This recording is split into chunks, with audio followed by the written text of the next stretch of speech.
meta, vira crédito de carbono. Se nós não temos limite até 2012, qualquer coisa que a gente reduzir gera crédito de carbono. Então, nós estamos hoje conseguindo gerar muito crédito. A grande discussão é o pós-Kyoto, essa segunda fase. A partir de 2013, o que fica? Ainda não chegamos num acordo, se fala em 30%, mas tem muita discussão ainda.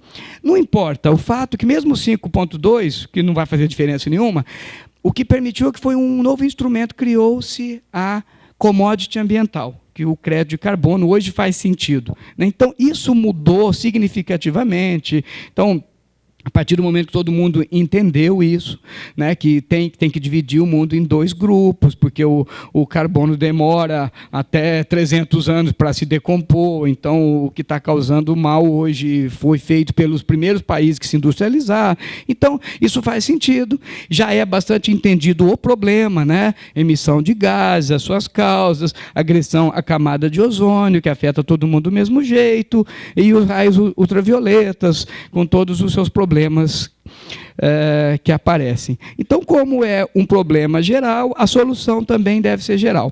E daí é que veio essa história de criar o Tratado de Kyoto, né, criar a commodity ambiental. Juntamente com isso, um grande avanço que foi proposto pelo Brasil foi o MDL, que é o Mecanismo de Desenvolvimento Limpo, apoio muito interessante a projetos para qualquer iniciativa, e aí entrou governo, empresas, qualquer iniciativa que vise oportunidade de investimento para reduzir emissão, né, ou para trabalhar com energias alternativas, biomassa, eólica, solar, né, reflorestamento ao invés de desmatamento, cana-de-açúcar, qualquer outro produto geneticamente modificado que possa reduzir emissões de gás. Enfim, hoje, se vocês procurarem pelo site do Ministério da Ciência e Tecnologia, tem toda uma parte lá de MDL, que são recursos públicos do BNDES, principalmente, destinados a apoiar projetos. E todos os projetos já apoiados pelo MDL no Brasil estão disponíveis na íntegra para consulta lá.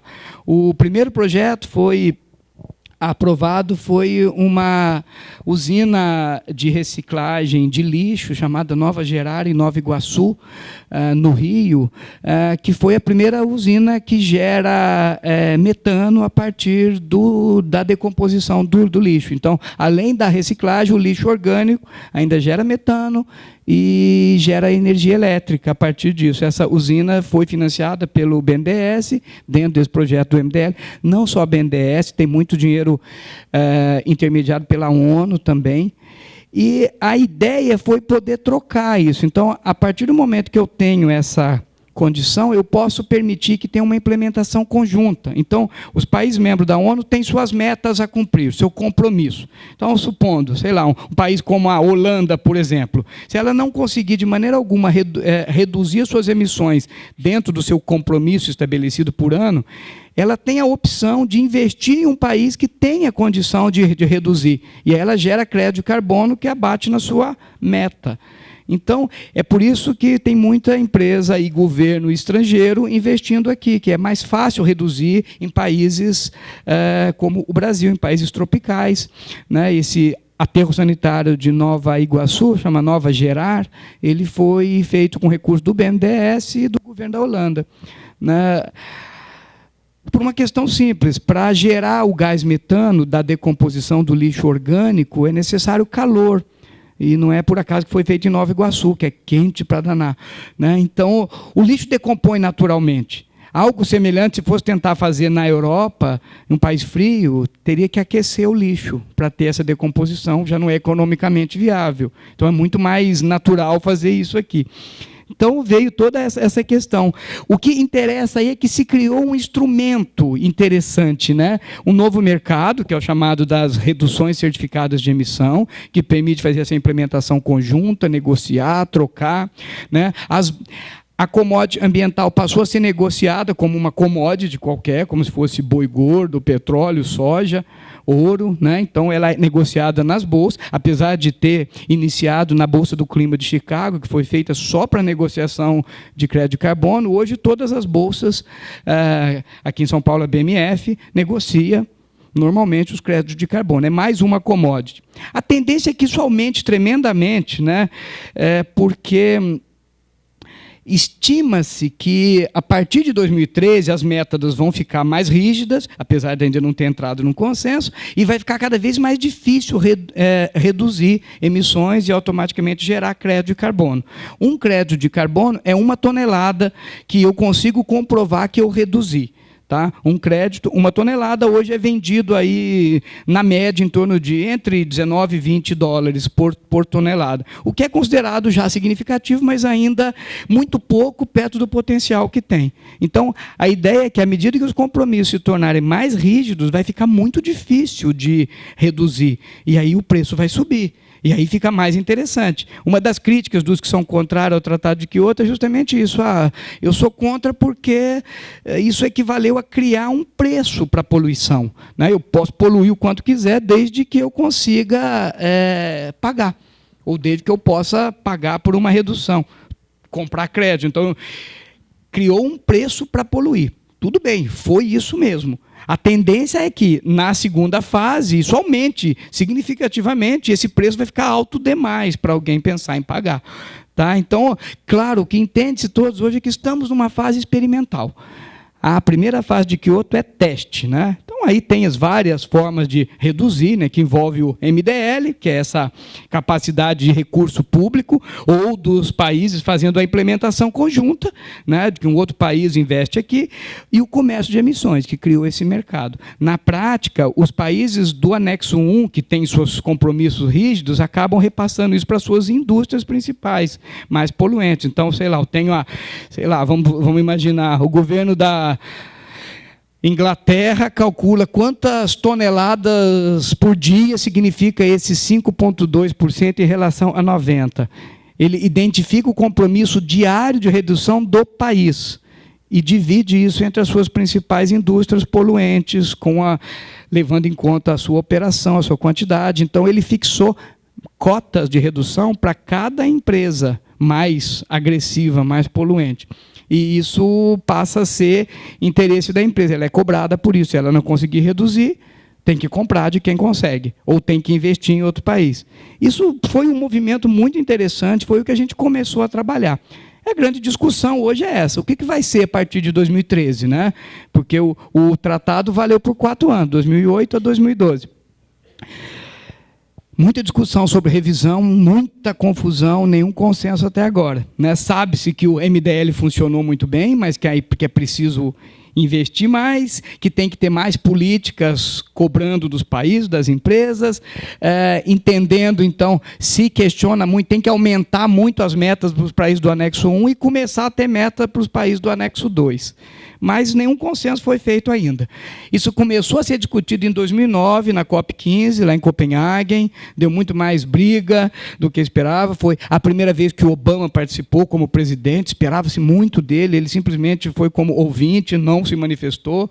No ano passado, no México, também foi frustrado, né? E esse ano tem uma grande expectativa. A conferência vai ser em novembro, em Durban, na África do Sul, e há uma expectativa grande de chegar em um consenso, principalmente porque o Obama já sinalizou que está na hora de fazer alguma coisa, mesmo porque o mandato dele já está quase no fim, e ele tem que fazer alguma coisa concreta para isso. Né? Então, tem toda essa interferência política também. Vale a pena acompanhar. Eu coloquei o site ali para que vocês acompanhem também, que é muito interessante a gente ver esse desdobramento, que são econômicos, políticos, sociais e tudo mais. Ok? Bom, eu queria mostrar só, então, alguns exemplos bem-sucedidos, né? O que nós temos visto? Então, tudo quanto a empresa está começando a fazer alguma coisa, né? Para divulgar uma boa imagem. Aqui eu trouxe um exemplo muito interessante, que foi o novo prédio do Santander, que já está funcionando lá em São Paulo, lá na Marginal Pinheiros, né? O Santander comprou um prédio que estava parado lá da Fundef, né? E da antiga Eletropaulo, renovou esse prédio, centralizou ali todas as suas operações, fala em 10 mil pessoas nesse prédio, um prédio de 28 andares, com tudo que tem de mais moderno em tecnologia de construção sustentável, e ficou uma referência hoje, né? Desde o fato dele ser todo espelhado e usar menos ar-condicionado, porque ele reflete a energia e não esquenta tanto, né? reflete 80% do calor externo, um sistema de esgoto a vácuo, semelhante ao usado em aviões, né, que tem uma economia de 90% da água, e o que é mais interessante, que é o segundo no mundo a usar isso, só tem outro na Alemanha, é um conceito totalmente antigo do ponto de vista da física, mas muito novo para elevadores. Os elevadores usam um sistema de dínamos que, ao descer, ele gera a sua própria energia para subir. Então, ele não precisa de energia elétrica para subir. O dínamo, acionado com a força que desce, armazena essa energia que é suficiente para voltar. Então, é algo bem simples do ponto de vista de física, mas que ainda nunca tinha sido usado dessa forma. Então, coisas desse tipo começam a ser preocupação de várias empresas, né? E essa discussão, para que crescer com sustentabilidade, porque é uma questão de continuidade, sobrevivência, surgem termos como ética, transparência, confiabilidade, e aí um monte de oportunidades e riscos também, desafios que aparecem. Nesses conceitos, a gente tem um monte de exemplos, né? Eu trouxe alguns exemplos. Hoje o Banco Real nem existe mais, mas ele fez uma série de propagandas, não sei se vocês chegaram a ver, do Yuri, simulando o que um banco tem a ver com sustentabilidade, né? E por quê? Como é que eu atraio a atenção, né? Então, o Banco Real, o Banco do Brasil fizeram coisas semelhantes, mas para tocar as pessoas, para sensibilizar de que tinha que fazer algo. O Banco Real tinha esse compromisso, né? Foi o primeiro banco, por exemplo, a simbolicamente usar papel reciclado em todas as correspondências, chegou a usar até no talão de cheque, né? Foi o primeiro banco que resolveu financiar, por exemplo, a juros zero, né? Qualquer pessoa que quisesse, por exemplo, instalar um aquecedor solar na sua casa, ou converter o carro, na época que não tinha carro flex ainda, converter um carro, aliás, já tinha carro flex, mas tinha muito carro a gasolina, né? Então ele financiava a juros zero a conversão de gasolina para flex. Então foram situações muito interessantes. Eu queria passar só esse videozinho, que eu acho que vocês devem ter visto, isso foi bastante veiculado, mas simboliza um compromisso de alguém que você fala, poxa, mas o que um banco tem a ver com sustentabilidade? E como é que ele justificou isso, né, essa preocupação? É o do Yuri. Vamos ver. Isso. Vocês devem ter visto isso, mas simboliza bem essa preocupação. Roberto sonhava com um apartamento para ele e Sheila. Mas as despesas do casamento consumiram suas economias.